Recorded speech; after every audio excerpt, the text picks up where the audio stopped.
Alright, we have a Volvo S80 with 144,000 miles on it, and when I put the car in reverse it makes a noise. It's coming from the passenger side wheel well.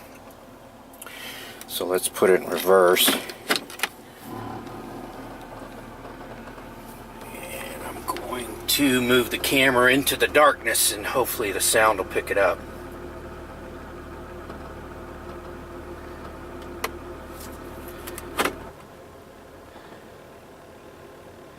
It's in drive. I'm going to go back into reverse.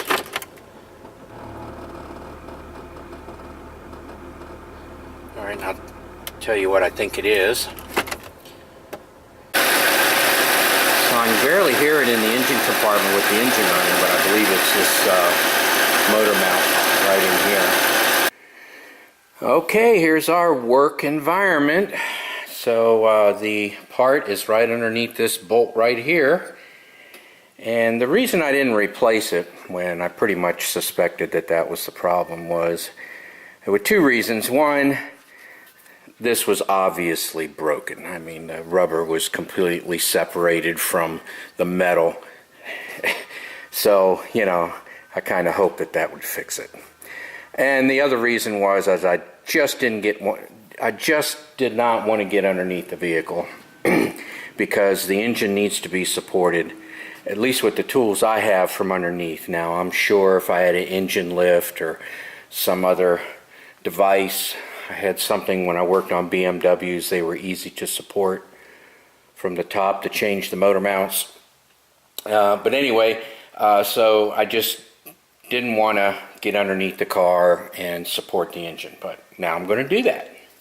Alright, first I need access to the engine, so the splash guard, aerodynamic cover, whatever it's called, needs to come off. I'll take this out. In typical shade tree mechanic style, I have my railroad tie, bottle jack, and I have the engine just slightly pressed up, maybe a quarter inch or so, on that bracket that's connected to the lower engine mount. Now I've thoroughly inspected that engine mount. I made 100% sure that that mount is not deteriorated, so I don't want to get back underneath here and replace that guy. Also, I inspected the exhaust system, make sure nothing was loose, make sure that the exhaust wasn't rattling and it just was a noise from you know, a pipe. Alright, with everything prepped, like all car jobs, everything is about taking stuff off to access the part you need. In this case, we're going to have to move the power steering reservoir, we're going to have to move the coolant reservoir, we're going to have to take off this torque rod here and expose the top motor mount. So the power steering reservoir just comes out of the way. It's normally designed that way because you need to move it to gain access to the oil filter. So that's no big deal. The coolant reservoir is just an 8mm bolt.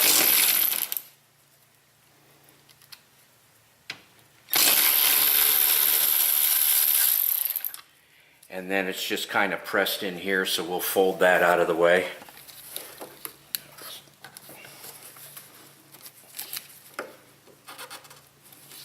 So I'm going to have to pry it up here. I don't want to pull on anything to break it. Alright, I'll just get this started. It's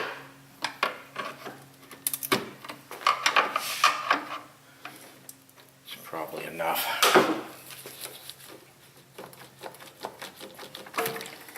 There we go. Oh yeah, I have a wire right here for the coolant level sensor. So I used a pick to unclip that. Just press the tab, little tab right here, press that, move that out of the way. And oh yeah, there's a main coolant line right here. So we're just gonna kind of have to work around that, see if I can Last time when I replaced this guy, I disconnected these lines right here. I'm going to see if I can work around that. Alright, the 2 bolts for the wishbone here are 15 millimeter, so I'll get those out.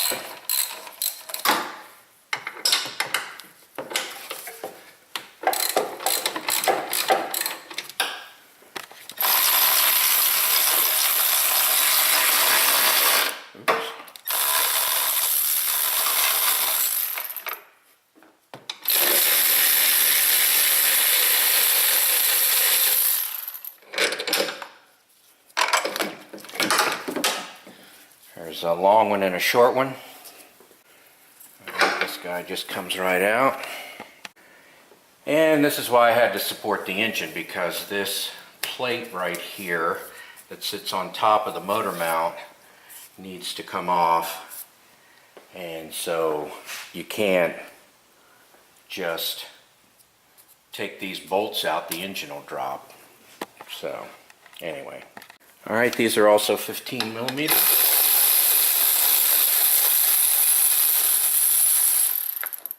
The motor mount. Good one.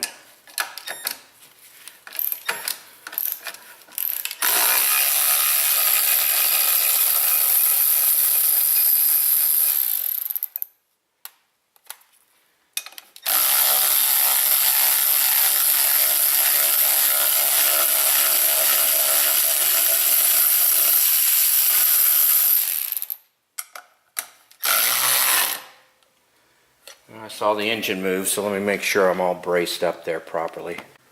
Alright, I'm good. Alright, let's see what we have.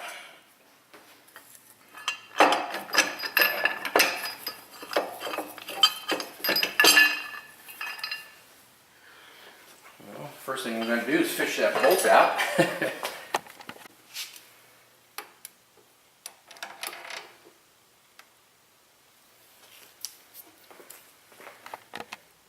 And there it is. Yeah, it's a pretty good size too.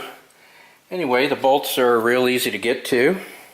You can see all 3 of them in this shot, so they'll just be straight down. I'll break them loose with a breaker bar and swap it out. Alright, these bolts are also 15 millimeter, so I'll just get my socket down there with my breaker bar. That was pretty easy.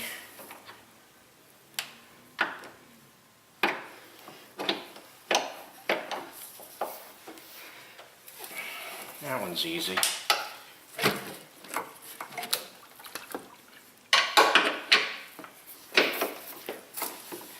Yeah, none of them were bad. I probably didn't even need a breaker bar. Alright, so we'll take these.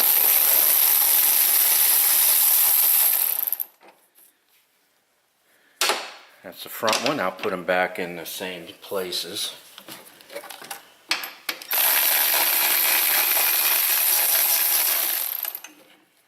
Side appears to be the same, and now the back one.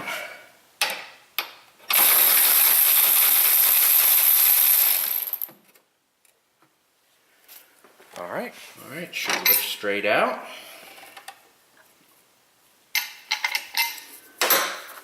All 3 bolts are the same, so it doesn't matter, but I'll put them back.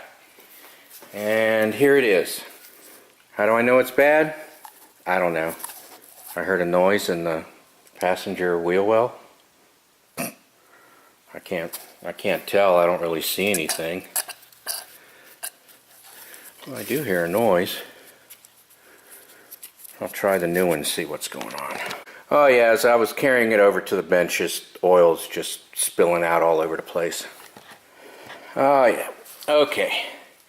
So here is the old one. See how it's flush up against with the top. Here's the new one. See how it's raised up. So this one definitely collapsed. Of course I didn't know that. So anyway, now I do. So I guess that's what you want to look for. You want to see it raised up. Of course I'll wait till I put the engine back on and see if the weight compresses it down. Just in case that the weight of the engine makes this look normal, because I really couldn't tell. But hopefully that's a good sign for you.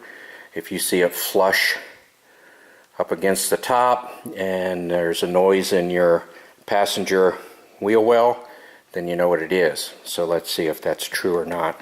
Alright, next thing I'm going to do, since I have stuff apart, is to look around, see if I can find a $100 bill or anything else that might be floating around in there.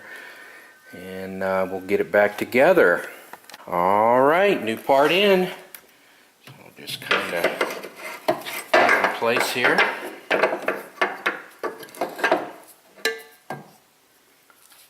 Maybe, if I know what the heck I'm doing. Guess what? It only goes in one way. You can't screw it up. Yay! Alright, we'll put our bolts back in, knowing that all three are the same length, so it doesn't matter. But like I said, I'm going to install them as removed.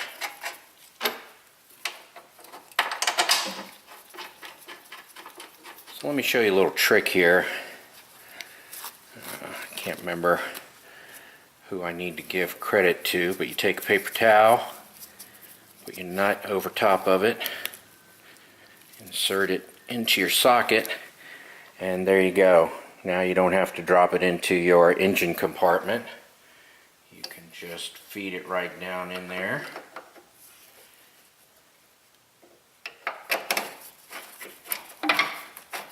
Get it started, and once there's a few threads, guess what? Well, socket stayed on there.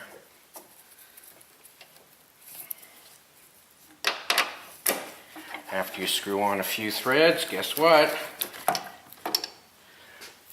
Ta-da!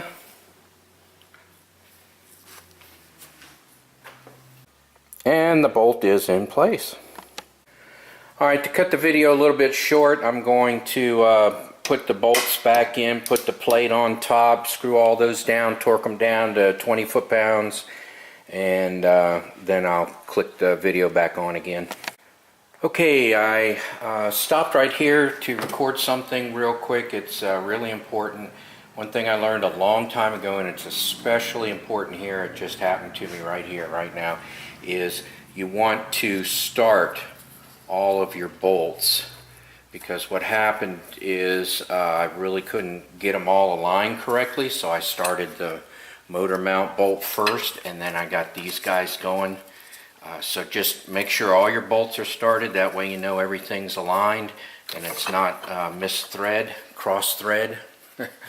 Alright, now tighten them up and torque them down.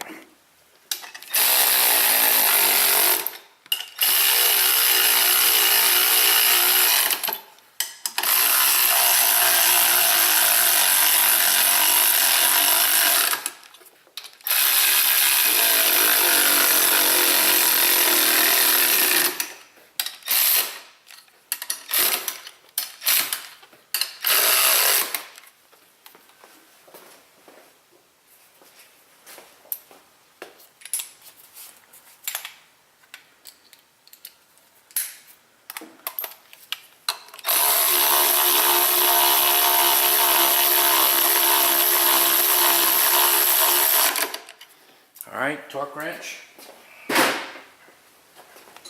Alright, torsion rod here, torsion bar, whatever. Get the long bolt.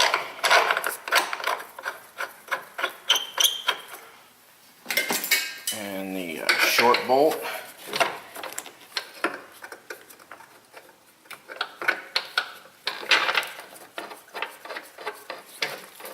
Get those started, and the reservoir has to go like this because you see how I jostled it around this, because that main feed line needs to go underneath this rod here. So don't leave it laying off to the side, else you'll have to remove it to feed that line back in there, unless you want to drain and disconnect everything, which I don't. Alright, after putting the low coolant sensor connection on there, you need to put the wiring on this hook right here. but it's kind of tricky, so it needs to be in place before you do that. So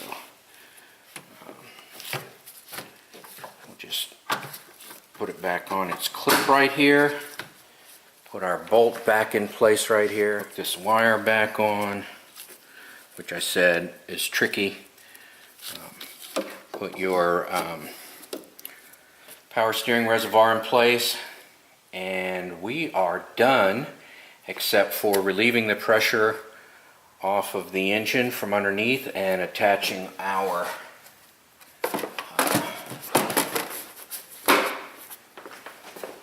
splash guard back on.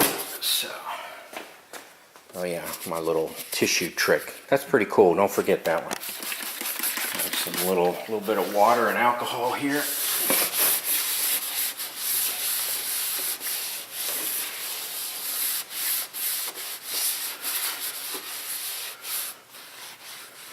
Oh yeah, I got to get that wire.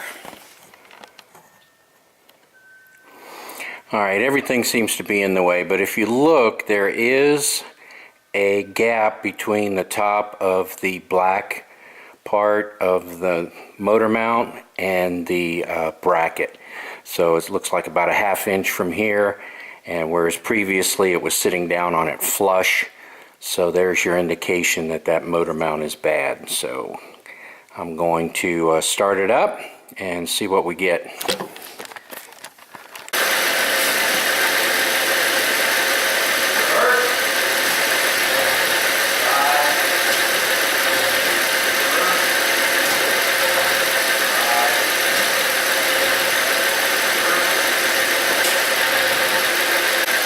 Like I said, I really couldn't hear the noise in the engine bay anyway, so let's close the hood and listen in the passenger side wheel well.